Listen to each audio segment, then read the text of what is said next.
first time I realized filmmaking had impact on how people behave was, I think I saw Bruce Lee's film, 5 Things of Death on 42nd Street.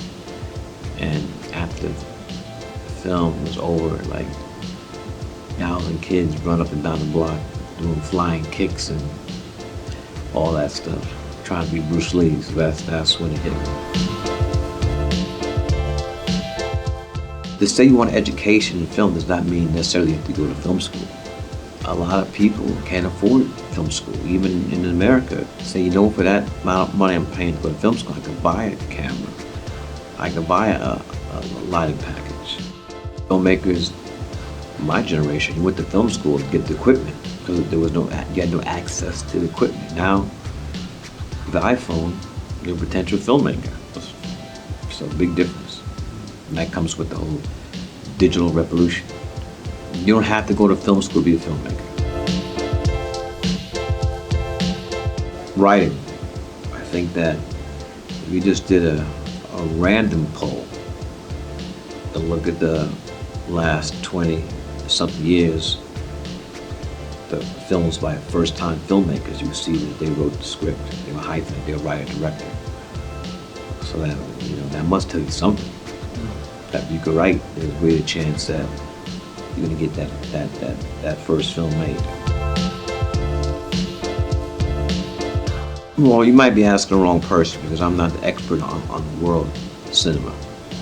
But I think it's up to South Africans themselves to determine where their place is in world cinema. I think that is really upon the South African government to start, not to start, but more support for the arts and not just a film. I think that a country is only as good as you can say by the art that it produced, and young people need support. And that means that they put money behind it, put some rounds behind it. It's a good bet to support young South African artists.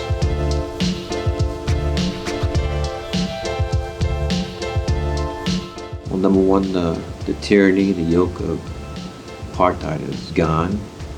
For a country to be 20 years old is still in its infancy. So you don't come out of the womb sprinting. You don't come out of the womb even walking. So I think that it's going to be a process. The first time I was here was when we filmed President Nelson Mandela for the ending of Malcolm X. Apartheid still is wreaking havoc on black people here. So it was a very scary time. I mean, people forget that we did the interview. I mean, not interview, we just shot that scene. Apartheid was still in place. Well, I've always viewed myself as a hyphen, where I've made independent films, but in Hollywood. To think has always been independent. I mean, that word has changed so much. Independent filmmaker. There's been studio films that have been disguised as indie films. What's my definition of independent? It's where it was a film originated by a single voice.